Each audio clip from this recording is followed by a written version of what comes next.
morning. Hope you had a great Thanksgiving. Gifts and responsibilities. Where's Kevin? I was just going to pick on Kevin and his ladder. Well, Kevin got a gift of a ladder. What happened if he never used it? Casey probably threw it away. We were talking in class today about a gift that Jerry received. He got an ice cream bar, and he went and he put it on the dash of his car. He didn't get to benefit too much from that gift, did he? So that's what we're looking at today, gifts and responsibilities. Jesus says, everyone who has been given much shall much be required. We don't really like to hear that, do we? We want to just come in here and we want to just, it's what I'm going to receive and what I've received from Jesus. Sometimes we don't want to give back, just like what Kevin was talking about with gifts. But we have been given a gift. And with that gift comes responsibility.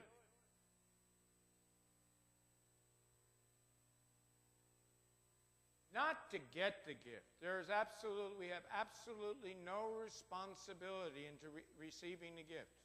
A gift is freely given. But to enjoy it or keep the gift, we've got to do something.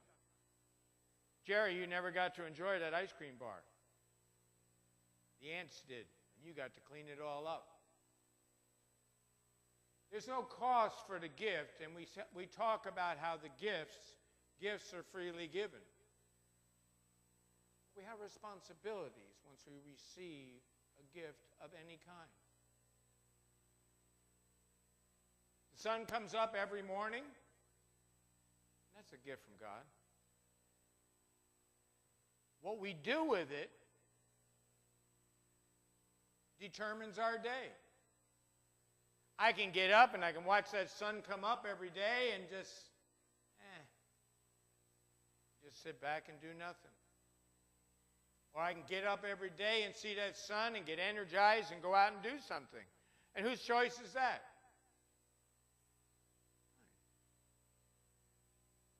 It didn't cost me anything for the sun to come up. But I got to put out some energy if I want to receive anything out of that day. It's the same with our relationship with God. And the more we see it, the more we understand that maybe we're just not understanding. We're just accepting the gift. But we're giving nothing back.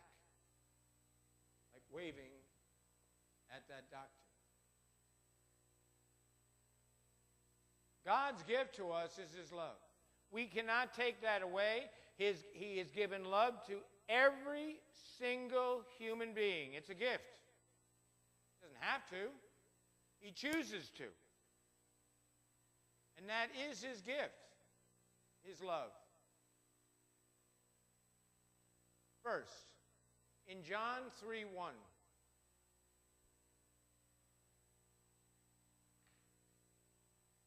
See how great a love the Father has bestowed upon us that we should be called children of God.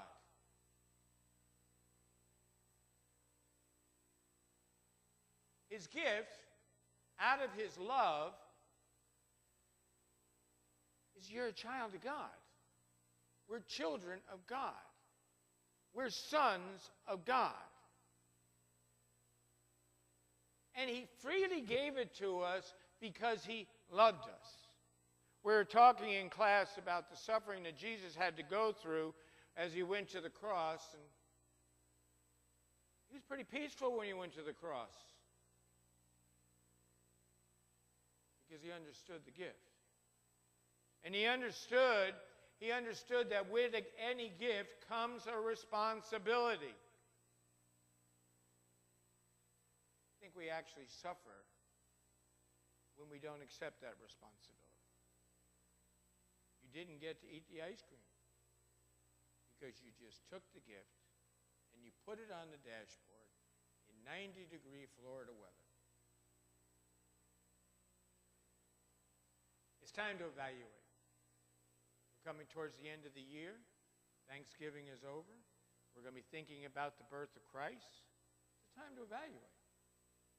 We've just gotten done with a major election, and the country's in upset. The world is in an upset. And it's time for us just to evaluate, regardless of what your opinions are. You need to evaluate. We can't just keep on going, accepting a gift, and not doing anything with it. There's no enjoyment in that. There's nothing beneficial in that. God loved us so much that he allowed us to be called children of God. That's a big verse. It means a lot. If you really stop and think about it, not just accept it. I know I'm a Christian. I am a son of God. I am a child of God. How great a love he's bestowed upon us. John's point. You know, John is really strong, and we talked about this in class. In John 14, it's a great chapter to go back and remind ourselves. The whole chapter is about the more I'm loving Jesus, the more I'm doing for him. I don't do things for Jesus to show him that I love him. I do things for Jesus because I love him. Because I understand the gift. It's the same with all of us when we're doing things for God. I don't know anybody, when they're doing something and they really know they're doing it for Jesus, doesn't feel good about it. It just doesn't happen. We begrudge it when we're doing it for any other reason, because it's not out of love.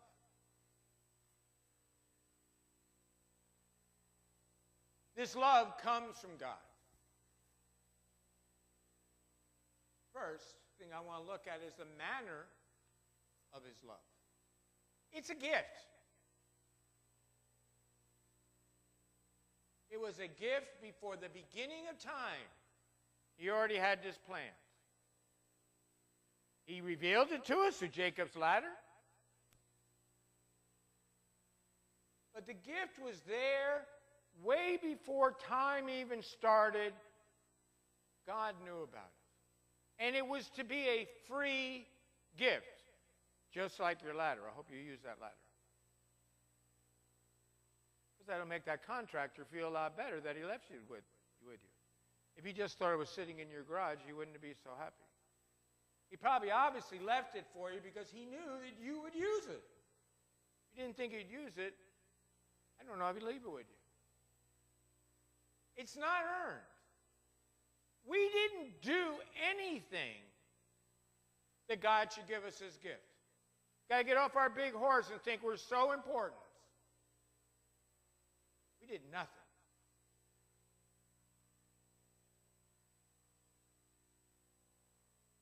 And furthermore, it's not deserved.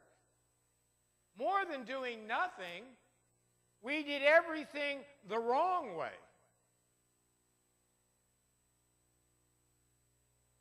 But yet we received a gift.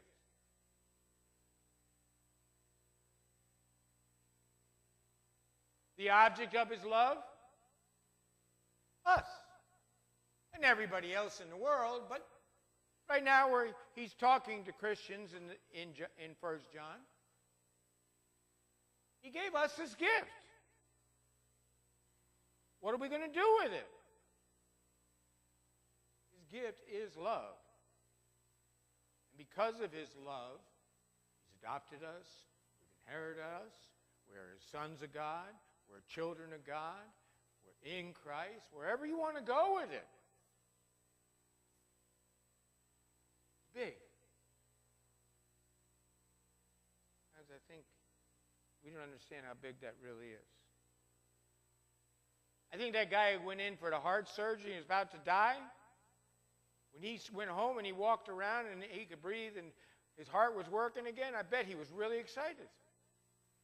He understood that gift. And so did everybody in his family.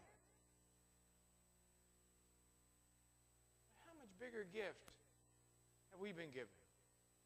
We get to spend an eternity with God.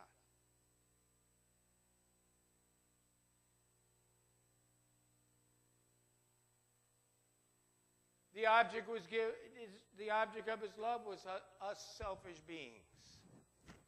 It's our biggest sin problem. What benefits me? I think it's the biggest problem to the Christian world is that everybody knows what Jesus did for them. You've heard me say it before, our Geico insurance policy. That's a totally selfish motive.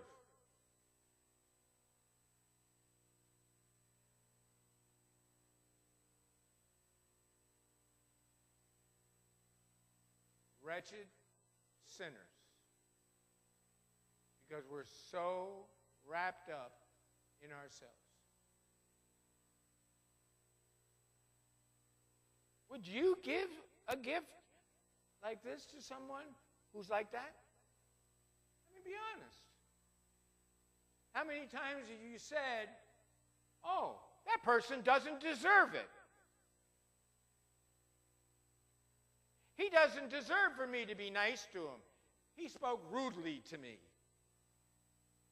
He's doing everything that's all wrong. He's mean to me.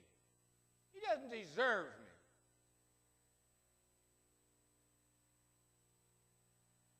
See, God thinks differently than we think. Thank be it that we have Jesus. Let's look at Romans 5:8 together. God demonstrated his own love towards us in that while we were yet sinners, Christ died for us. I think he willingly went on that cross. I think he was scared to death in the garden.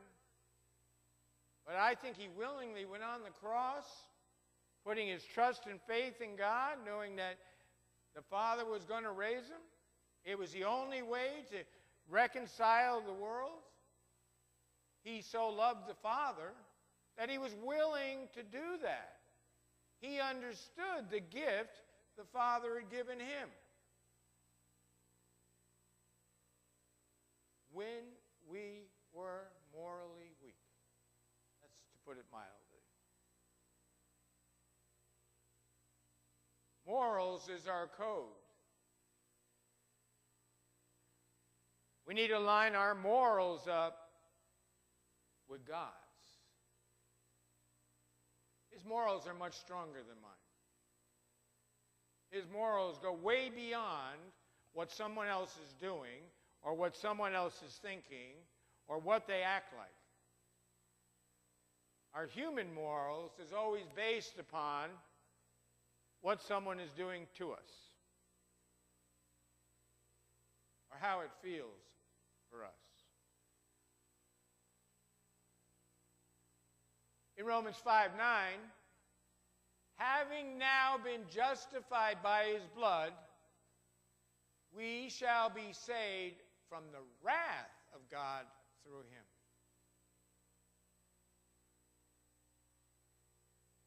See, as we looked in class today, we just finished up chapter 15.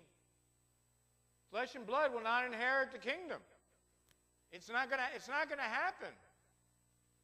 So he warns us at the end of the chapter, we got to stay steadfast. We got to stay online. We can't be movable. We got to keep on heading in that direction.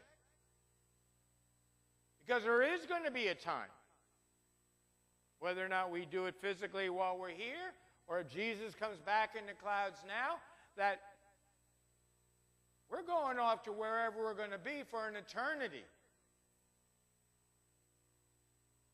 And if I'm not walking with him, I'm going to understand the wrath of God. Because he gave me that gift, and I didn't utilize it. I didn't see much value in it.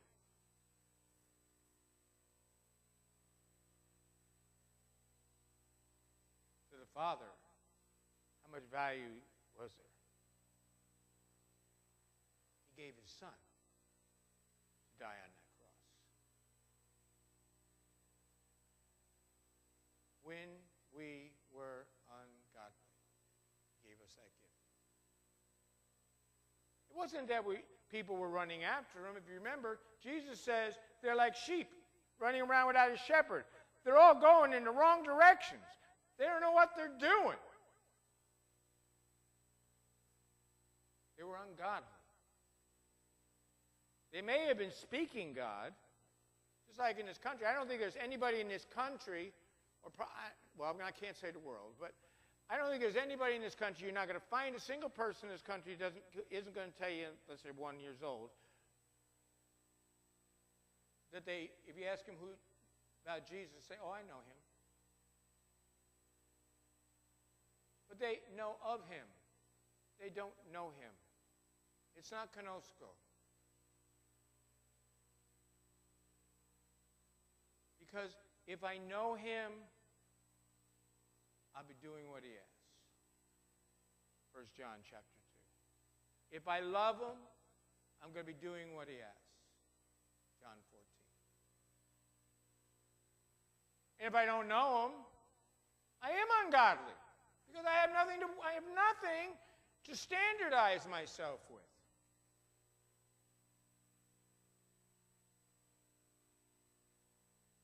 In Romans 5:10, for if while we were enemies, not only were we ignoring, we were enemies. We were reconciled to God through the death of his Son. We were his enemies. And he gave us that gift. Are you all making out your Christmas list, and the first one on your list is your enemy?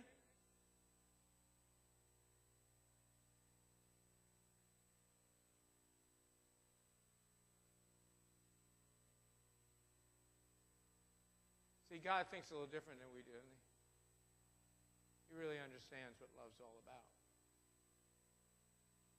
Second, in 1 John 3:2, there's a hope and a promise there.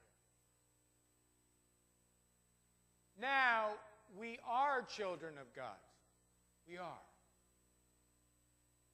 And it has not appeared to us as yet what we shall be. We know that when he appears, we shall be like him. There's a part in the middle of that verse that just makes me stop.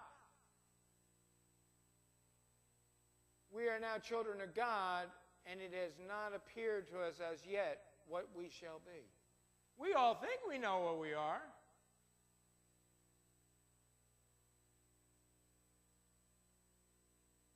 But God's got a promise. We're going to be like him. See, that's my responsibility in the gift. If I am his child and I am in his family, what do I need to be doing? Being like my family, not rebellious to my family.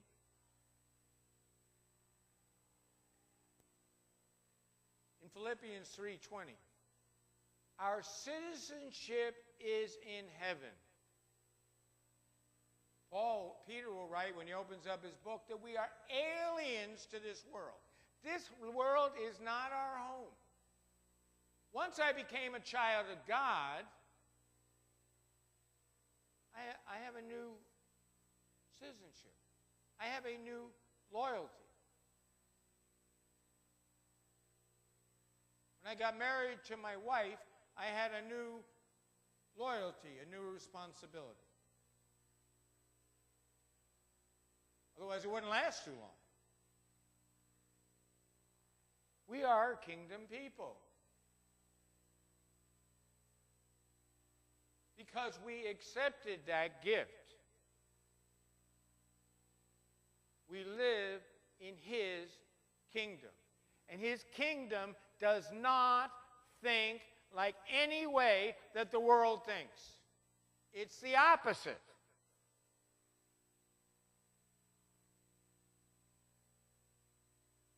So we need to think like kingdom people.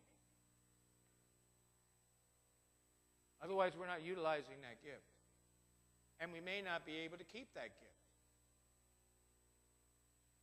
If I walk, he says, cleanses me of my sins. There's a condition there. Big word, if. What if I don't want to walk in his fellowship? What if I do not want to walk in his kingdom?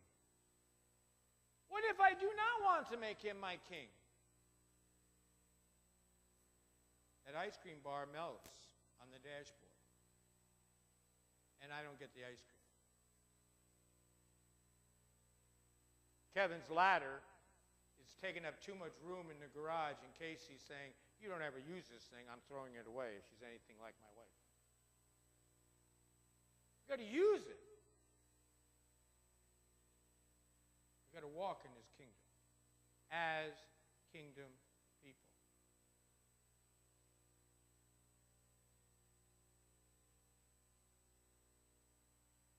In 2 Corinthians 3:18, but we all, with unveiled face, beholding as in a mirror the glory of the Lord, are being transformed into the same image.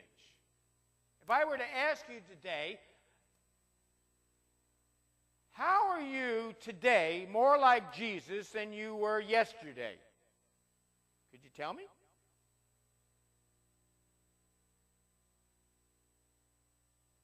Are we growing in Christ? If we're not, we're dying.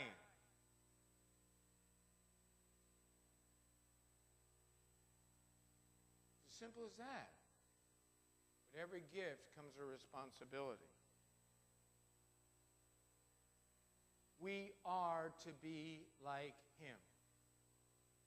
That's who we compare ourselves with. The kids come up and say all the time, right, Orlando? Well, everybody else is doing it.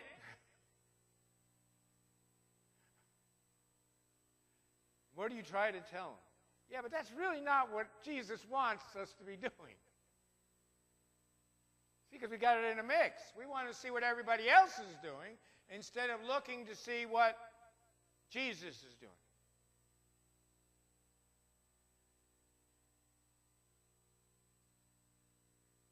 With that gift comes that transformation. Right? But it takes whose effort to do it? To whom much is given, much is required.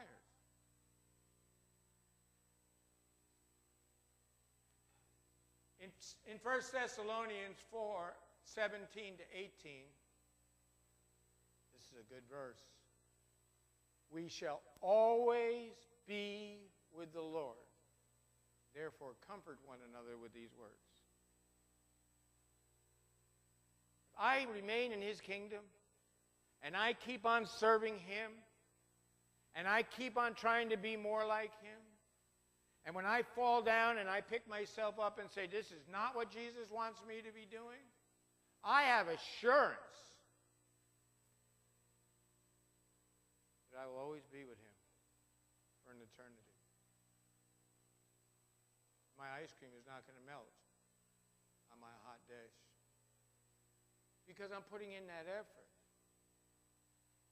If I continue to walk with him. God is a covenant-keeping God. The covenant wasn't you get baptized and now you can do anything you want to do the rest of your life.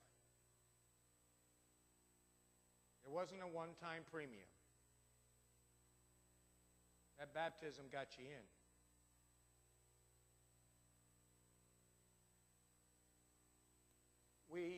He will never leave us if we continue to walk with him. And remember that word if. It's only 2 letters, but it's a condition.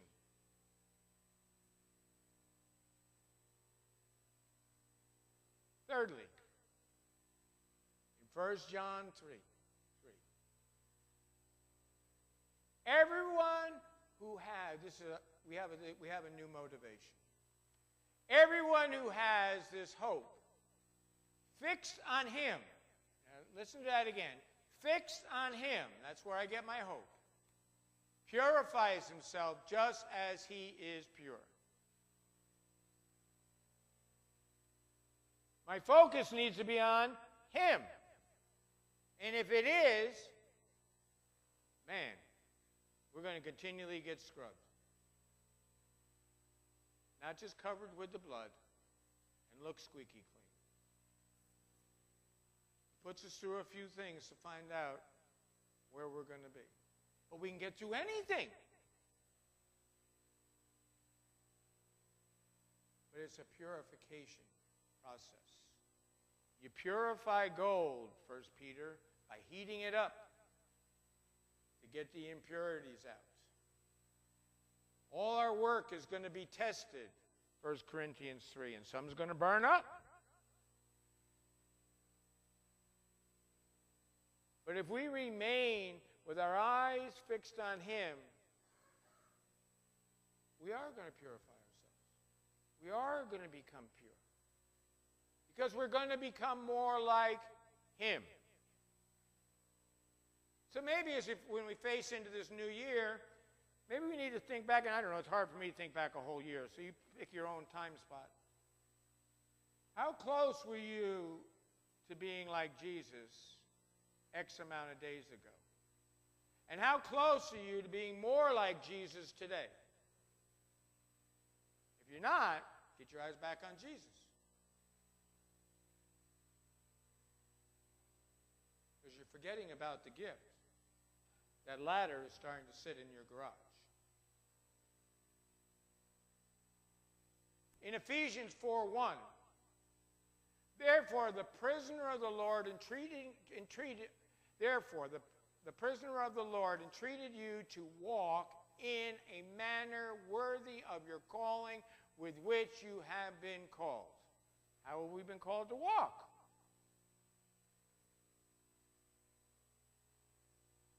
He says, he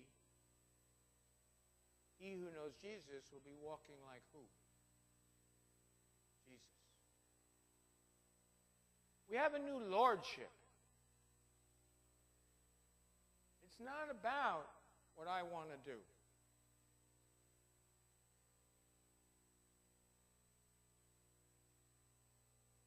It's what does he need to get done today? What can I do for him today? It'd be nice just to go home sometimes and just put your feet up and just take a days off and just do nothing. And I'm not saying we're not allowed to do that. But we're to walk in the same manner as he walked. I don't see too many days off in his walk.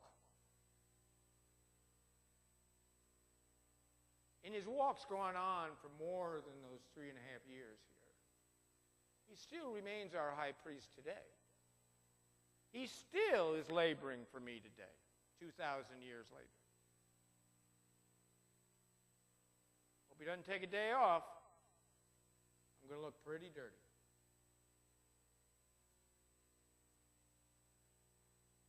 In Hebrews 12:2, fixing our eyes on Jesus, the author, he wrote it, and perfecter of faith, who for the joy set before him endured the cross. He not only wrote the book on faith, he lived it.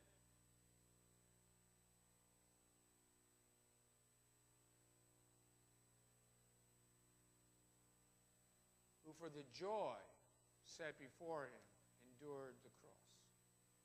See, Jesus didn't go there begrudgingly. He did it because he understood the gift he was giving, but also the gift that he had from the Father. We have a new example. Let me times we compare ourselves with other people. Stop it. I had to. I got to stop it. There is only one example for us. It's Jesus. Period.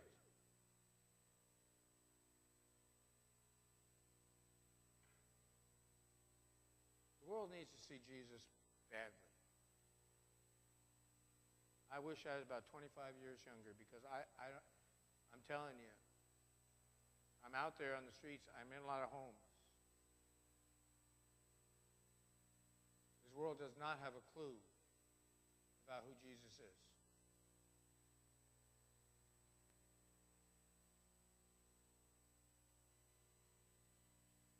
In John 2:6, fixing our eyes on Jesus. Oh, I already did that.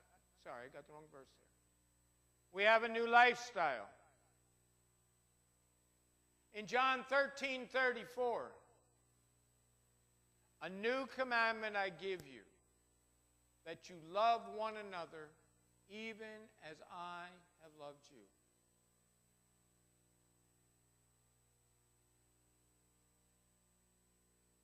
We have a new way to understand what love is. Love is not conditional. Love is my reaction to the fact that I'm loved by God. And because I'm loved by God, because you're loved by God, and you're understanding that love by God, you're going to love in that same manner. If you're not, you put the ice cream back on the dashboard in the 90-degree weather. Didn't take care of the gift.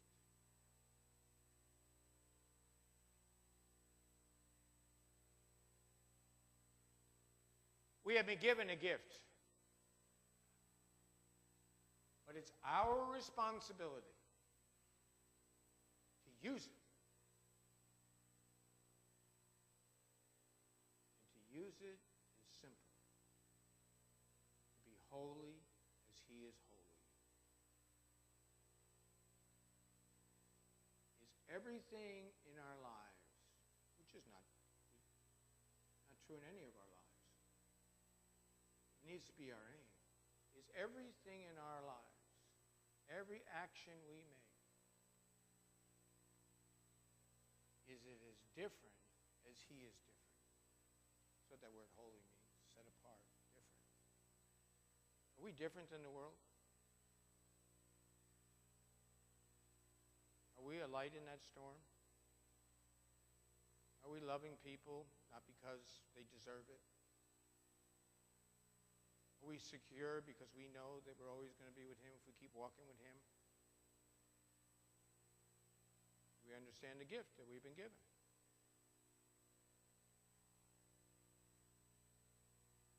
Need to evaluate. Continue to evaluate.